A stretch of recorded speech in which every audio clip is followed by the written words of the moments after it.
Ngayon pong hapon, before we go on to our service, we have a small presentation and I hope and pray ito ay magkaroon ng magandang mensahe sa buhay ng bawat isa sa atin. And I believe that this presentation will give us encouragement to do more for the kingdom of God. Sige po, let us watch our small presentation. A man was going down from Jerusalem to Jericho. And he fell among robbers, who stripped him and beat him and departed, leaving him half dead.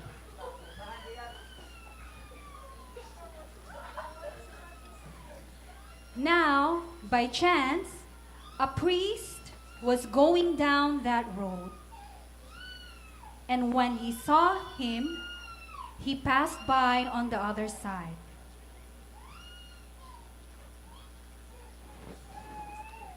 So, likewise, a Levite, when he came to the place and saw him, passed by on the other side. But a Samaritan, as he journeyed, came to where he was, and when he saw him, he had compassion. He went to him and bound up his wounds, pouring on oil and wine.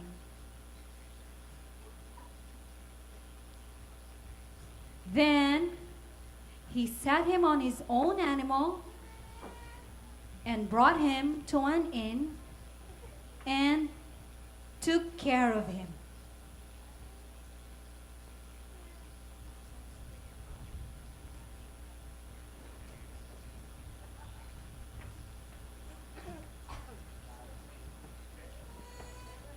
And the next day, he took out 2 denarii and gave them to the inner keeper, saying,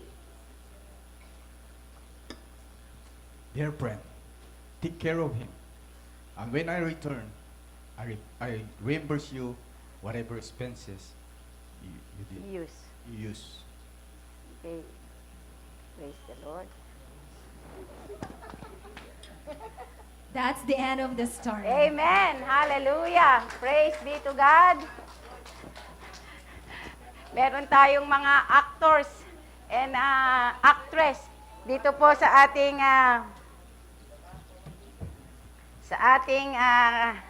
ministry.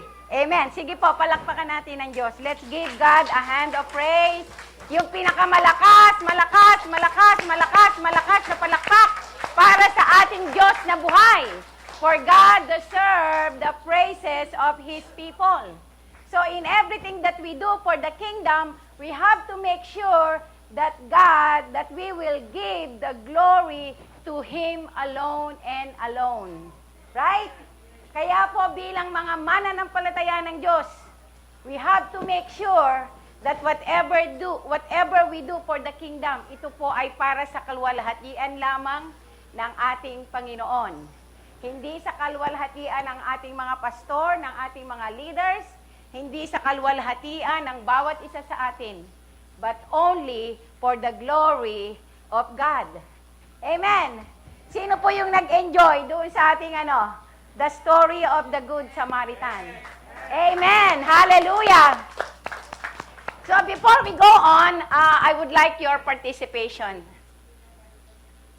I would like your participation. Sino po dito yung merong mga love song? Nung bago kayo pa na born again, before you became born again Christian, meron kayong love song, meron kayong favorite song sa inyong mga puso. Taas ng kamay. Amen. Ano po, what is your love song? Kuya Randy, what is your love song? Through the years. Dai, si Kuya Randy, through the years. Yun ba yun? Okay, sino pa? Who else have a love song? Yung awit ng kanyang puso. Sabi nyo kanina, ang dami nagtaas. Sino yung may love song? Yung bang lagi nyong kinakanta. Every time na nag-iisa kayo, you are singing it, you are humming it. Sino po? Sino pa? Si Pastor Jess, alam ko, dahil sa'yo.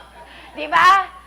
That is her greatest love, his greatest love song, dahil sa'yo.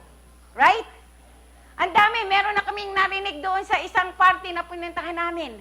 Ang saya-saya niya, sabi niya, I will survive. Ho, ho. Dancing Queen, di ba? Yung kanyang mga awit. Alam po ninyo, we went to a funeral party. We were invited to a funeral party, I think mga 3 months ago or 4 months ago. So, in that funeral party, after the funeral service, the family gathered together in the middle, in front of this, where kung saan po yung casket na nandiyan siya. At yung pamilya, lahat sila, they wear white dress. And then, they started singing Dancing Queen. Everybody, the entire church is dancing. Kasi halos naman mga kamag-anak nila ang mga nandoon. And then, when the granddaughter started to sing Dancing Queen, dahil daw, that is the favorite love song, the favorite song nung namatay. Kaya kinanta nila in front of all people, Dancing Queen. Right? So, hindi po karaniwan yan, right? We hardly see those things. We hardly experience those things, but it happened. Bakit ko tinatanong, what is your greatest love song? Kasi nung hindi pa tayo born again, parang yung awit yan ang awit ng ating mga puso, right? It gives us energy when we sing that song. But for us Christian today, what is our greatest love song? Ngayon po na mga born again na tayo, ano ba yung inaawit ng bawat isa sa atin? We are singing the gospel, right? The gospel is our love song at this point in time. Bakit the gospel? Because yung mga love song ng sanlibutan ito, those love song will fade away. But the love song, the gospel that we are singing for the glory of God will never, never fade away. The love song that keep us healthy, the love song that give us healing from our sickness and diseases, the gospel that transform each and every one of us, the gospel that changed my life, the gospel that keep my family together in unity and in perfect love and peace. That's why the gospel is supposed to be the love song of our heart, the love song of our life. Naniniwala po ba kayo dyan? Kasi the love song is life. The love song or the gospel is Jesus Christ alone. And we all know that without Jesus in our heart, without Jesus in our life, without Jesus in our marriage, without Jesus in our family, without Jesus in this church, everything is meaningless. Chasing after the wind. Right? That's why, bilang mga mananampalataya ng Diyos, ito dapat ang love song ng ating puso. The very own Word of God na pinag-aaralan natin every day, every Friday, every Sunday. Kaya po napaka-importante na alam natin what we are going to do. So, ang title po ng ating message today is, What love got to do with it? Di ba may kanta yan? What's love got to do with it? Di ba kanina pinaplay ko kay EJ. Ang kumanta po niya si Tina Turner. Si Tina Turner, patay na siya. Di po ba? She just passed away. Itong awit na ito, naaalala lang natin. Kasi isa ito sa mga love song na ginawa niya. Right? But praise be to God, as a children of God, meron na tayong love song sa ating mga puso, and that is the gospel. The gospel should be engraved in our heart. Dapat ang gospel na pinag-aaralan natin ay nakatatak sa ating mga puso. Di po ba? Minsan, ang problema ng mga mananampalataya ng Diyos, they don't have time to read the gospel. They don't have time to sing the gospel. Wala silang panahon because they are so busy. Di po ba? So today, pag-aaralan po natin ang napakagandang mensahe ng Panginoon about the presentation that we saw a while ago. At muli ko pong babasahin ang ating pong verse sa Luke 10, from Luke 10:25 to 37. Ang sabi po dyan, on one occasion, an expert in the law, the expert in the law, yun po yung mga religious leader during that time. The other translation, they call it the lawyer. The expert in the law stood up to test Jesus. Ang sabi niya, "Teacher," he asked, "what must I do to inherit eternal life?" Ito po yung sabi ng expert of the law. Tinanong niya si Jesus, ano daw ang kanyang gagawin to inherit an eternal life? And then verse 26, "What is written in the law?" Jesus replied, "How do you read it?" He answered, "Love the Lord your God with all your heart, with all your soul, and with all your strength, and with all your mind. And love your neighbor as yourself." So verse 28 po, ang sabi dito, "You have answered correctly," sabi ni Jesus. Sabi niya doon sa teacher of the law or doon sa expert of the law. You have answered correctly," Jesus replied. "Do this and you will live." Sabi niya, gawin mo yan. Kung sinabi ng law na mahalin mo ang Diyos with all your heart, with all your soul, and with all your strength, and with all your mind, and love your neighbor as yourself. Sabi ni Jesus doon sa teacher of the law, kung alam mo yan, nabasa mo yan, gawin mo yan, and you will live. So in other words, meron pong conversation dito na back and forth. So because this teacher of the law or this expert wants to test Jesus and want to justify himself, ang sabi niya, "And who is my neighbor?" Diba? Sabi niya, "And who is my neighbor?" Ang sabi niya in verse 30, Jesus replied, sabi niya diyan, yung ating pong presentation, "A man was going down from Jerusalem to Jericho when he was attacked by robbers. They stripped him of his clothes, beat him, and went away, leaving him half dead. Then a priest happened to be going down the same road, and when he saw the man, he passed by on the other side. So too a Levite, when he came to the place and saw him, passed by on the other side." So makita po natin dito na merong isang travelers na nanggaling from Jerusalem to Jericho. And then, all of a sudden, this traveler has been attacked he was attacked by a robbers. The other translation said bandit, o yung mga bandido. They attacked him. And then they left him half dead. And then, all of a sudden, a priest came in, and when the priest saw him, the priest just walked away to the other side. And same thing with the Levites. The Levites are the temple assistants. They are workers. They are ministry heads. They are Bible teachers in the ministry. But when they saw the man wounded, they follow what the priest do.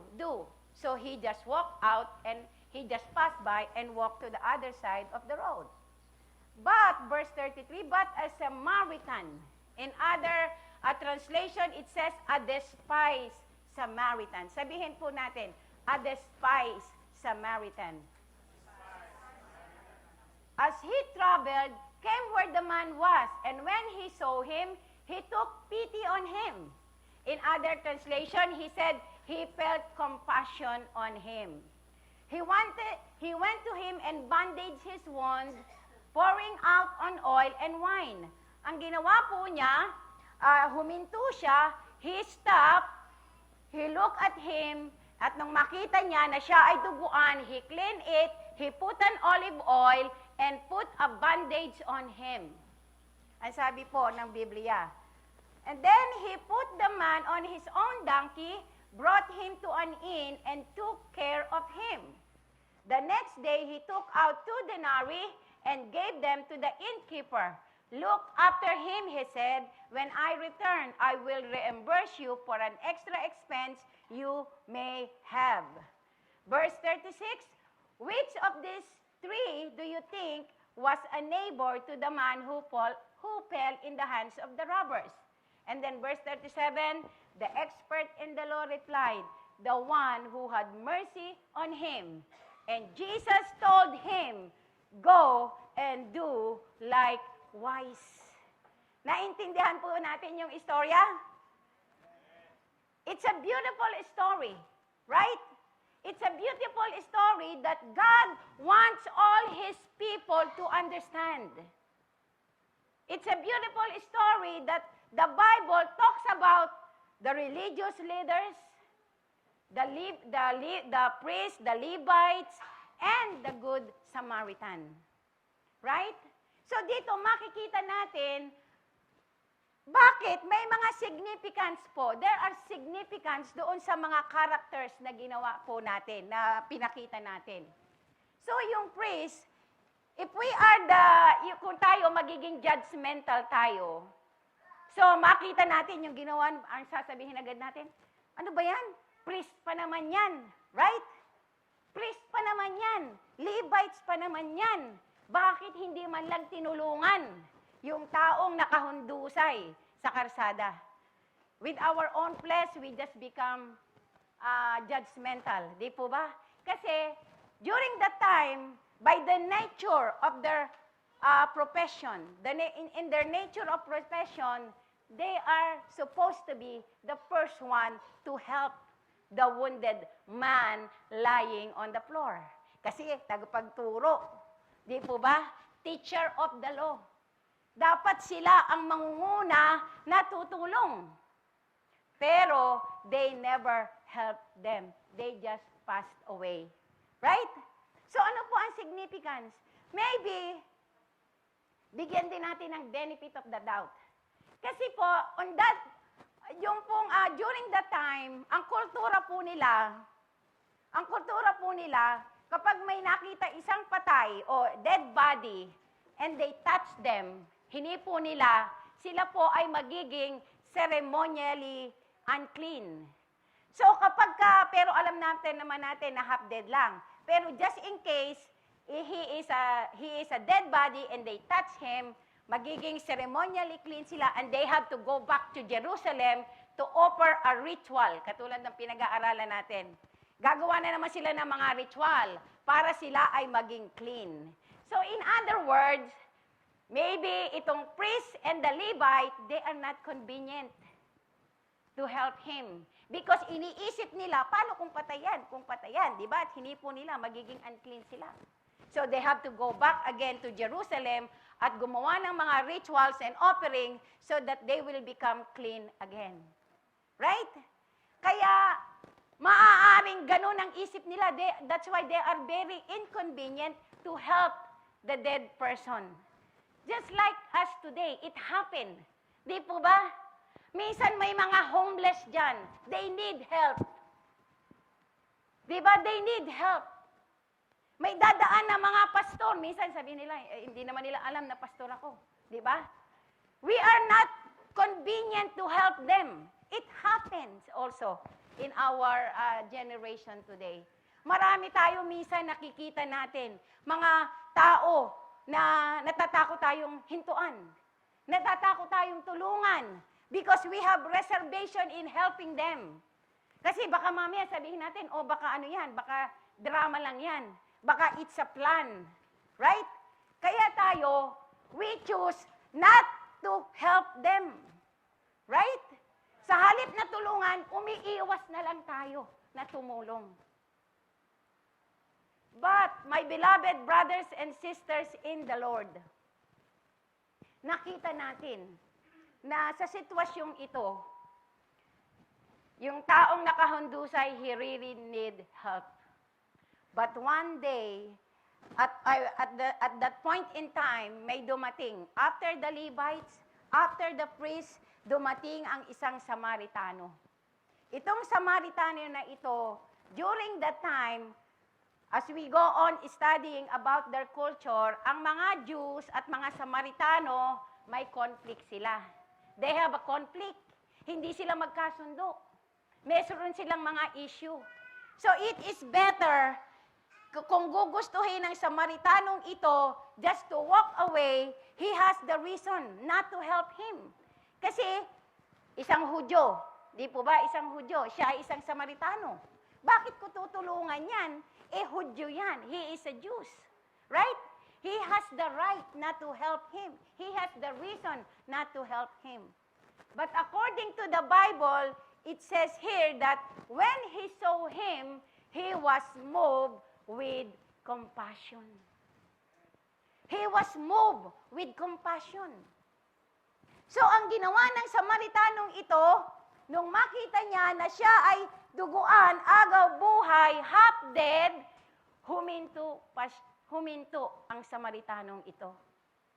Because on that time, he experienced the agape love that comes from God alone. Because without the agape love that comes from God, he cannot do it.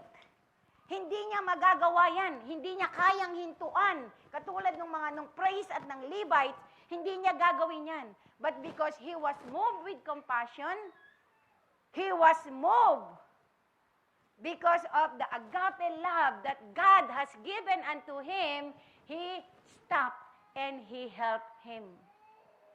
So una nating pag-aaralan ngayon, what love got to do with it? Unang-una, number 1, love stops. Ang pagmamahal po, it stops. Dahil ang Samaritanong ito, because of the love of God in him, he stopped. Huminto siya. Right? Huminto siya. Tiningnan niya ang lalaking ito. At nakita niya na ito ay nangangailangan ng tulong. Right? Ano po ang sabi doon? Love stopped. Then a despised Samaritan came along, and when he saw the man, he felt compassion for him. Naawa siya sa taong ito. Kaya siya ay huminto at tinulungan ang lalaking nakahundusay sa lansangan. Makita po natin na ang pagmamahal, kapag tayo, we have the love of God, we can do all things through Christ Jesus. Right? Kapag tayo ay may pagmamahal na galing sa Panginoon, lahat ng bagay, we can do it. Kasi po, ang pagmamahal na meron tayo, the love that comes from God, it is the love that never fade away. It is the love that heals all kinds of diseases and sickness. It is the love that transforms life. It is the love that yung pagmamahal na hindi nag-iintay ng kapalit. The pagmamahal na naglilingkod, nagsaserve. Right? Kaya po bilang mga mananampalataya ng Diyos sa atin pong kasalukuyan ngayon, in our situation right now, as a Christian, God is expecting us that we have the love of God in our heart. Because if you always sing the love song, the gospel, if you have the greatest love song in your life right now, which is the gospel, just like the Samaritan, we will stop. We will stop. Right?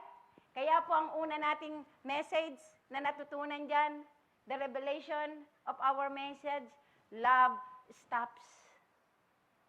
Ang pagmamahal, it moves us to stop when somebody needs help. Minsan, dahil sa kabisihan natin in the ministry, sometimes we neglect na kumustahin man lang yung mga taong kasama natin in the ministry. Right? Minsan, we tend to neglect na ito palang mga kasama natin, the people that surround us, meron pala silang pinagdadaanan. Right? Minsan, we don't care because we know them, we see them. Pero deep inside of them, they have something na pinagdadaanan sa kanilang mga buhay. At we are not like the priest and the Levite, na we don't care. we Christian, we supposed to care for one another. Right? Kaya nga kung meron tayong mga kapatiran nalulungkot or may mga kapatiran tayo may pinagdadaanan, meron ba tayong time na mag-text man lang sa kanila? Do we have time? Do we spend time to call them? Oh, sister, how are you doing? Kumusta ka? Anong ginagawa mo? Right? Sometimes we neglect those things. Right? Makita natin ang Sunday, katabi na pala natin sila sa upuan, hindi man lamang natin sila makumusta. Right? Seatmate pala natin, hindi man lang natin makumusta. Na ang ating palang kapatid na ito, meron siyang pinagdadaanang matinding bagay na hindi niya masabi. Pero, sa isang tapik mo lang, right, na na-extend mo ang iyong kamay sa kanya, siya ay na-encourage mo na na-feel niya na somebody cares for her or cares for him. Si Jesus po on his earthly ministry, dahil sa, di ba, kaliwat kanan ang pagpe-perform ni Jesus ng miracles. He preached to the temple. Paglabas niya ng temple, ang mga tao sinusundan siya. Wherever he goes, the people follow him. Sabi ng mga tao, Jesus, yung anak ko may sakit siya. So si Jesus, hindi siya napagod. He always stopped. He always listened to the people. Kasi po minsan tayo, mga Kristiyano, nakakalimutan natin the very purpose of God.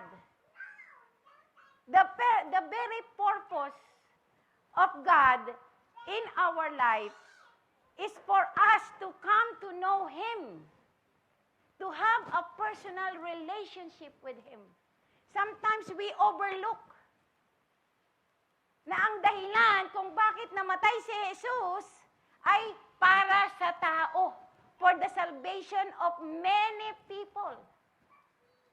Right? We overlook those things. Kaya nga yung sinasabi natin, sometimes talagang we choose not to care to people, lalo na kung naiinis ka sa taong yan. Ako minsan, kahit na naiinis ako, minsan kahit na medyo naiirita na ako. But I always text, I always call, I always message them kung kumusta na. How are you doing? What are you doing? Right? Dahil po yan ang purpose ng Panginoon. The very purpose of God is about people. Ito ang purpose ng Diyos. Na ang mga tao na kanyang nilikha will come to the saving knowledge of our Lord Jesus Christ. Jesus died for sa animal ba? Si Jesus Christ ba namatay para sa mga unggoy? Para sa mga manok? Para sa mga bibe? Para sa mga baboy? Did He die for those things? No. Jesus died for people. Right? Namatay siya para sa mga tao. Kaya, the purpose of Jesus dying in the cross is for all the people because He loves people. Sabi ng John 3:16, for God so loved the world that He gave His only begotten Son, that whosoever believes in Him will not perish but have an everlasting life. So the first message, love stops. The second message, love stays. Nakita natin. Hindi lamang huminto ang Samaritanong ito na ating pong pinag-uusapan, he stays with him. He spent time na maglagay ng oil, maglagay ng bandage, gamutin siya. He spent his time para ang taong ito ay magkaroon ng first aid, mabigyan ng first aid. Right? So, the message is, Jesus not only stopped, but He also stays with him. He comfort him. Hindi natin alam kung ano ang mga conversation nila during that time kasi wala namang sinabi ang Biblia. Maaaring ang sabi ng Samaritanong ito, are you okay? Okay ka ba? Ano ang masakit sa'yo? Right? Maaaring meron silang mga ganong conversation. And I believe in my heart na meron talaga. Kasi nag-spend siya, according to the Bible, he stays with him. And us, mga kapatid, bilang mga mananampalataya ng ating Panginoon, lagi nating tatandaan, during the ministry of Jesus Christ, we can see that Jesus mingled with people. Nakihalubilo siya sa mga tao. Hindi niya iniwanan ang mga tao. Nakinig siya sa problema ng mga tao. He ministered to the people. Kaya ang tao, napaka-importante niyan sa Diyos. Sabihin mo sa katabi mo, you are very important to God. Importante ka sa Diyos, kaya huwag kang matutulog.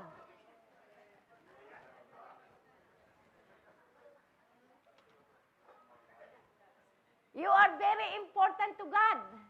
Kaya hindi gusto ng Lord, God is not happy seeing you experiencing sickness and diseases.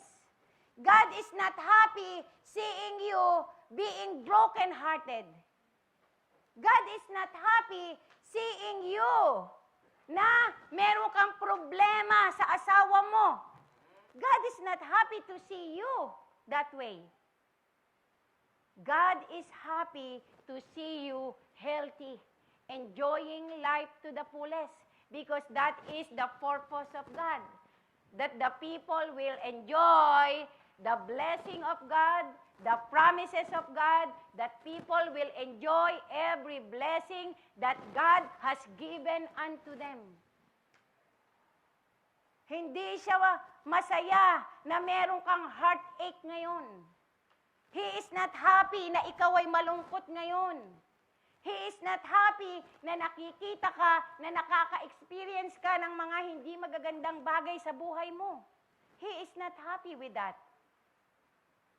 God wants you to be happy all the way. God wants you to experience the fullness of everything. Lahat ng mga pagpapalang ibinigay sa atin ng Panginoon, He wants you to enjoy it. Right? He wants you to enjoy it. Kaya kung binigyan ka ng Panginoon ng magandang sasakyan, enjoy the cars. Kung binigyan ka ng magandang pamilya, enjoy your family. Kung binigyan ka ng magagandang anak, enjoy your children. Right? Enjoy it. Be happy. Experience the goodness of God in your life, in your working place, everywhere, kahit saan ka pumunta. Enjoy the blessing of God. Enjoy of being healthy. Diba? Nakita natin dito. Biniles tayo ng Lord. O, si Nanay Ana, 92 years old. She is still enjoying her life. Healthy, right? With the right mind, right spirit. Eh, yung mga ibang tao, bata pa lang, they are already crippled.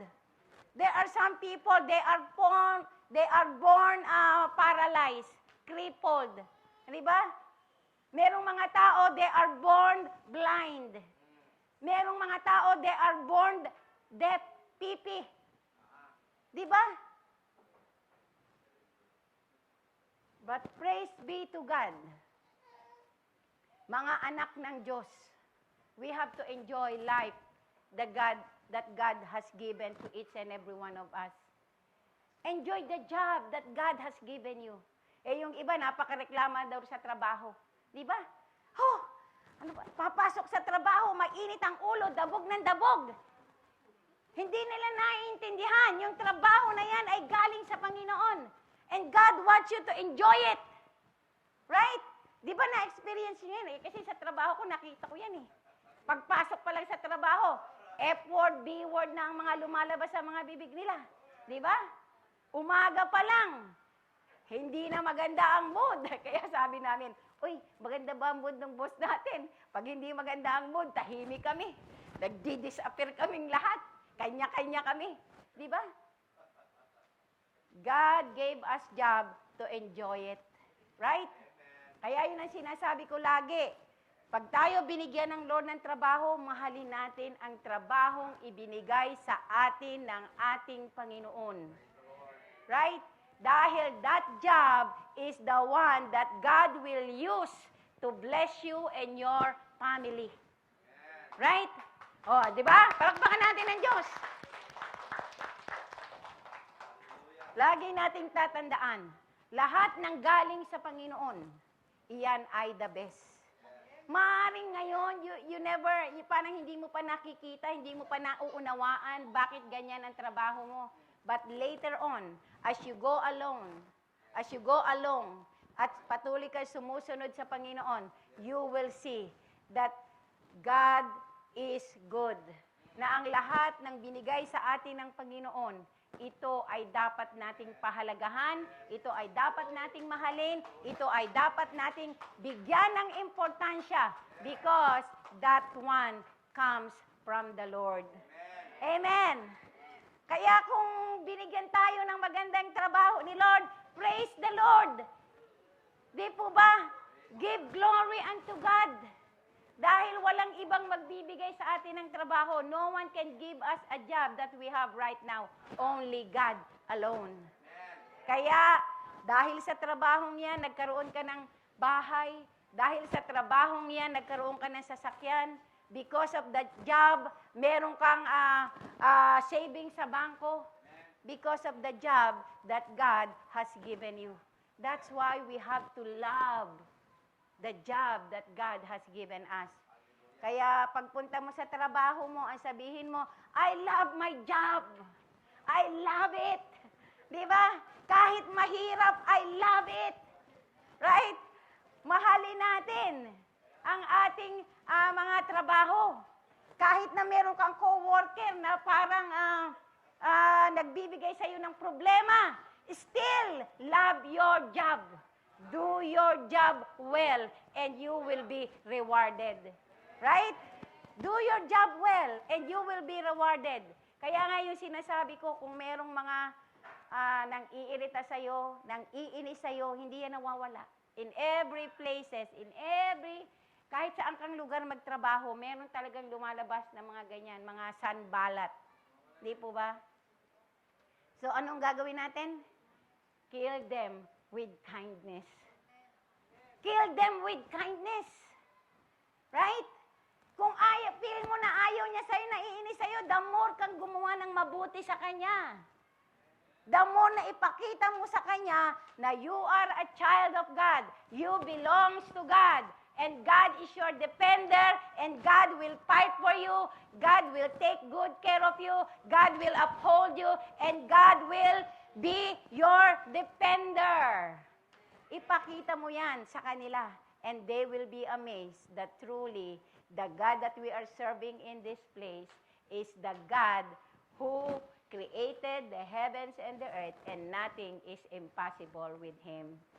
Praise God. Sige po, palakpakan natin ng Diyos. Hallelujah. And then, love stops, love stays. And number 3, love serves. Nakita po natin, sabi doon sa Luke 10:34b, then he put the man on his donkey and took him to an inn, where he took care of him. And verse 35, the next day, he handed the innkeeper 2 silver coins, telling him, take care of this man. If his bill runs higher than this, I'll pay you to the next time I am here. So, my beloved brothers and sisters, the message is, love serves. Love serves. If we are being moved with compassion, we will serve people. For Jesus came in this world not to be served, but to serve people. Right? We are called to serve. We are called to stop. God called us to stay, to stop, stay, and serve. That is the ultimate purpose why God called us to be in the ministry, because God knows that only the people of God has the agape love that we can show to the unbelievers, that we love them in spite of. Right? Di ba? How can you love the person that hates you so much?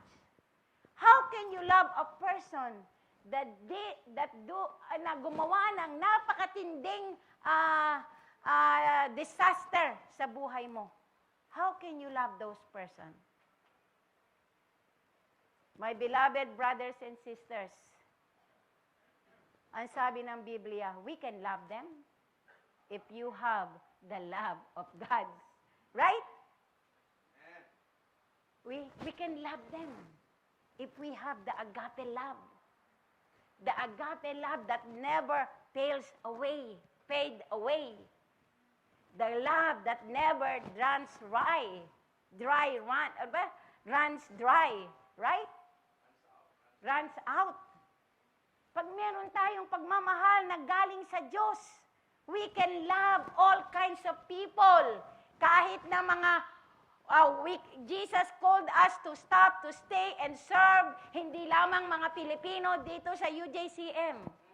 God called us to stop, stay, and serve people, kahit na anong klase pa sila ng tao, even they are white people, black people, Vietnamese people, Chinese people, Indian people, Pakistani people, or whatever it is.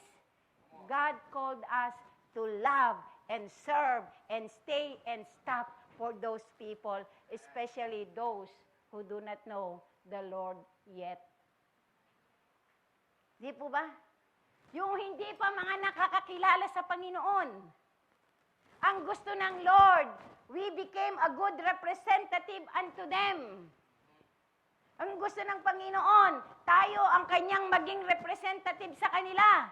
Because nobody, walang pwedeng gamitin ang Diyos to share the gospel to those people. Only those people have a connection with Him. Right? If we don't have connection to our God, to our neighbor, to our Maker, how can we share the love of God? Right? Hindi natin, there is no way, Jose, to share the word of God to them. Because it's hard to share the gospel sa ibang tao kung tayo mismo wala tayong alam about the gospel. Right? Parang ang isang example din yan. Ang hirap tumulong sa isang tao financially kung ikaw mismo financially wala ka rin. Di po ba? It's hard to help. Right? Kaya nga, it's hard to share the gospel to those people kung tayo mismo, we do not know the gospel. That's why God is calling all of us. Tinatawag tayo ng Panginoon. Tinatawag tayo ng Panginoon upang maging representative niya sa mga tao na hindi pa nakakilala sa Panginoon. Sabi ng Bible, tayo, God called us to be an ambassador. Ambassador, para maging ambassador tayo, padala tayo ng Panginoon doon sa Kalihi Valley to share the word of God doon sa mga taga Kalihi Valley. Tinawag tayo ng Panginoon to share the gospel doon sa Eva Beach, sa mga taga Eva Beach. God called us to share the gospel doon sa mga taga Diamond Head, taga Kanyohe, taga Maui, taga Big Island. God called of us to be His representative. That's why, my beloved brothers and sisters in the Lord, we need to listen to the voice of God. We need to spend time to the Word of God. We need to put the Word of God into practice. Whatever we learn in our Bible study, minsan tamad pa tayo, di po ba? God is doing all His best to connect to us, to through Bible studies, through prayer meetings. Di po ba? Ang Lord ay nagbigay sa atin ng opportunity. Siya mismo ang gustong kumonekta sa atin sa pamamagitan ng mga Bible study na ito. Pero tayo minsan, wala pa tayong time. Parang sinabi natin, Lord, I don't have time for you. I don't have time for you, but you have time to do something else. Right? Dapat when it comes to the things of God, we are the number one na tayo ay nandiyan bilang mga anak ng Diyos. We are supposed to be the number one na sumusuporta sa gawain ng Panginoon. Dahil ang Diyos na nga ang gumawa ng way to connect to us through our Bible study. Di po ba? Pero madalas wala tayong time. Nandiyan na nga tayo sa bahay, ayaw pa nating makijoin sa ating gawain. Right? Nandiyan na nga tayo, pero ayaw pa rin nating makikonnect sa Panginoon. Right? Kasi tired ako, I'm so tired. Napagod akong maghapon sa trabaho, maghapon akong nakatayo, kaya kailangan mahiga muna ako. Right? Kaya habang nakahiga ka, natulugan mo na ang gawain ng Panginoon. So, ang naririnig na ngayon, yung paghihilik mo. Di po ba? Sometimes we are like that, people of God. Pero lagi nating tatandaan, the love of God for all of us never fails. The gospel that we are reading, the gospel that we are studying will never fade away. Hindi yan mababago. Di ba? Hindi yan mababago kahit sino, walang makakapagpabago sa gospel na ibinigay sa atin ng Panginoon. Yung mga awitin, yung love song ng ating puso noong hindi pa tayo born again, pagtanda natin, nakakalimutan na natin. Di po ba? Naaalala mo pero nakalimutan mo na ang mga lyrics. Right? Pero the gospel that we have right now, the gospel, the love song that God has implanted in our heart will never fade. It will never fade away. It will always be new. It is new every morning, for great is thy faithfulness. Diba sabi nung kanta doon sa Lamentation, chapter 3:23, 22-23, di ba sabi niya doon, the steadfast love of the Lord never ceases. It is new every morning. Great is thy faithfulness. Di po ba? Kaya napakabuti ng Panginoon. So in our story, love serves. Di ba?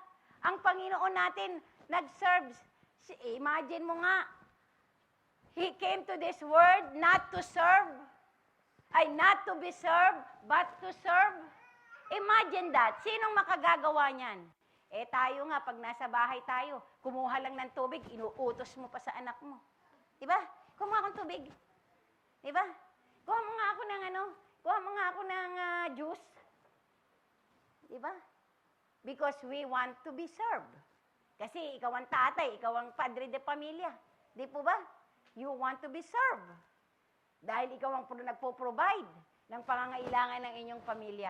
Kaya ang gusto mo man lang ay pag-servan ka ng mga anak mo. Even though, kayang-kaya mo namang kumuha ng tubig, kaya mo namang kumuha ng pagkain. Di po ba? That is the nature of man. We want to be served.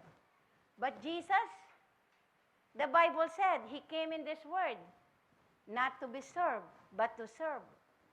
Sinong makakagawa niyan? Who can do what Jesus did when He washed the feet of the disciples? Di ba? Hinugasan niya ang napakaruming paa ng mga disipulo. Lumuhod siya. Hinugasan niya ang kanilang mga paa. Yung mga disipulo during that time, ang dudumi ng mga paa nila. Dahil lagi silang naglalakad. They walk every day. But one day, Jesus called them. And Jesus washed their feet. Ano ang mensahe ni Jesus sa kanila? Jesus want to show them how to be humble. Because God called us to be humble. Di ba sabi ng Bible? Sabi ng Bible, yung mga nagmamataas, ibinabagsak ng Panginoon. Right? Kaya kapag ikaw ay sobrang taas mo at ibinaba ka ng Panginoon, ang tindi ng sakit niyan, ang tindi ng lagapak niyan. Pero, ang sabi ng Panginoon, yung mga nagpapakababa, those who humble themselves will be lifted up. Kaya kung ikaw, sabi mo, uy, napaka-humble naman nun. Napaka-humble naman ng taong yun. Napakabait naman ng taong yun. He is very kind. Kasi you choose to be humble. Alam mo that you are a representative of Jesus Christ. So you need to humble yourself before men. Di ba sabi ng Biblia, sino ang tinawag ng Panginoon? Ang tinawag ng Panginoon, yung mga God called us to be humble, right? Tinawag tayo ng Panginoon para magpakumbaba.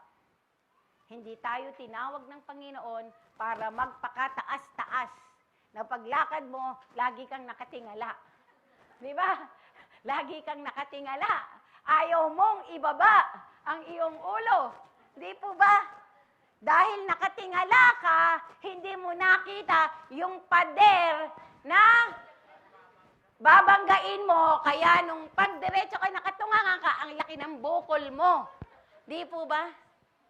Dahil sa sobrang taas mo, inuntog ka ng Panginoon para magising ka sa katotohanan. Right? Na ang nagpapakataas ay ibinababa ng Panginoon. Pero yung mga nagpapakababa ay itinataas ng Panginoon.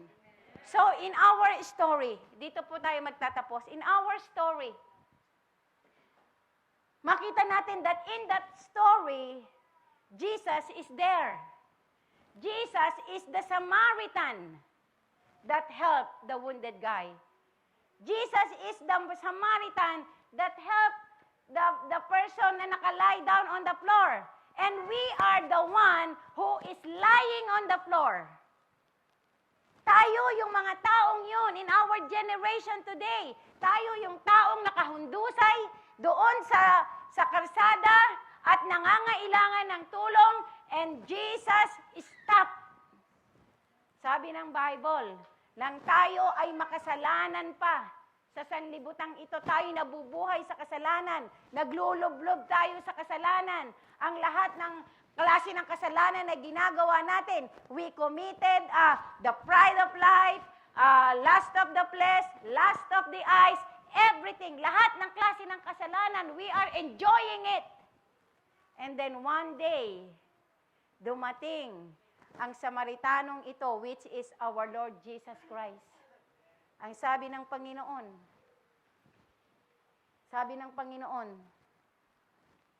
dumating ako sa mundong ito, hindi, not to condemn you. I came in this world not to condemn you, but I came in this world to save you from eternal death. Dumating ako sa mundong ito, hindi para sabihin sa'yo na ikaw ay makasalanan, just like the religious people. Religion, kung nandun tayo, if we are following religion, ang sabi ng religion, sabi ng mga religious people, oh, ikaw, bakit ka ganyan? Bakit ang sama-sama ng loob, ang ugali mo? Lahat ng kasalanan mo, itinuturo sa'yo. They are pointing your sin. Yan ang itinuturo ng religion. But now, Jesus Christ is teaching us to have a personal relationship with Him, and we will be saved from eternal condemnation.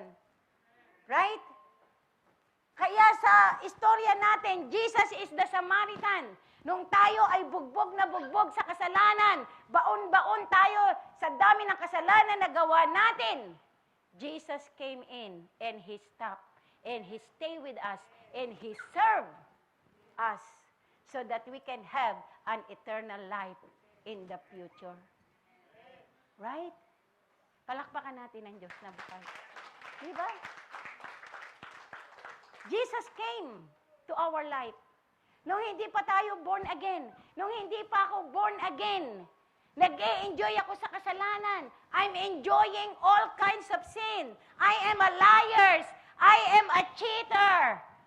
I am a envious person. Ang dami kong kasalanan. Kung magsinungaling ako mula umaga hanggang gabi, nagsisinungaling ako. Mula umaga hanggang gabi, nagagalit ako. Mula umaga hanggang gabi, punong-puno ako ng kasalanan na nagagawa ko. Judgmental ko. Pag nakakita ako ng isang tao na merong hindi ginawa, I judge them already. That's who I am before. But praise be to God. When Jesus saw me and He stopped and He stayed with me and He served me, ang inyo pong lingkod ay nandito ngayon sa inyong harapan. Ginagamit ng Panginoon for the glory of His name. Yan po ang purpose ng Panginoon. That's why tayo bilang mga mananampalataya ng Diyos ngayon, we all know now, alam na natin ngayon ang purpose ng Diyos sa buhay natin. We are already here in the church. We are already in the hands of God. Hawak na tayo ng Panginoon. Kaya, kung hawak tayo ng Panginoon, i-make sure natin na secure tayo sa pagkakahawak ng Panginoon. Kasi minsan, hawak tayo ng Panginoon. Ganyan. Ito ang kamay ng Panginoon. Hawak tayo, pero tayo nagpupumiglas. Nagpupumiglas tayo na makaalis sa pagkahawak ng Panginoon. Di po ba? Kaya wag nating hayaan na makabitaw tayo sa pagkahawak ng Panginoon. Because I'm very sure, kung tayo nagpupumiglas, sabi ng Panginoon, sige, bahala ka sa buhay mo. I'm doing my part. You have to do your part. Right? Pero kung tayo ay sumusunod sa Panginoon, ang sabi ng Panginoon, if we are obeying God, no one can snatch us from the love of God. Right? Kaya lahat ng ginagawa natin, gawin natin ng may pagmamahal, gawin natin ng may pagsunod sa ating Diyos na buhay. Amen? So, did you remember what we learned this afternoon? Anong mensahe natin? Love. Amen. Hallelujah. Praise be to God. And I believe in my heart, my beloved brothers and sisters in the Lord. Tumayo po tayong lahat. Where yung ating pong praise and worship team. Hallelujah.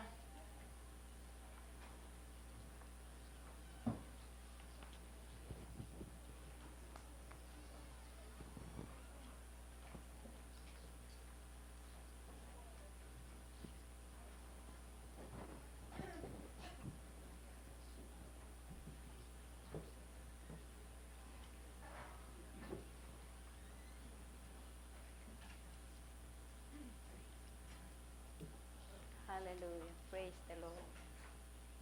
Sige po, let all arise and let us once again namnamin natin the love song that God has given to each and every one of us.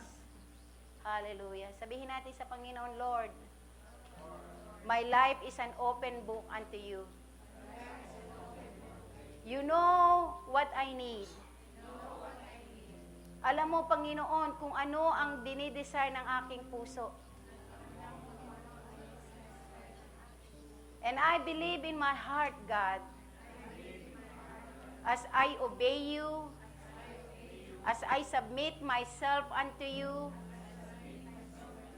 I know that you will grant the deepest desires of my heart. Kung ano man ang pangangailangan mo sa Diyos, sabihin mo, ibulong mo sa Diyos. Kung ano ang dais mong mangyari sa buhay mo, sabihin mo sa Panginoon sa oras na ito. God is listening. Lord, you said in your word, speak, Lord, and your servant will listen.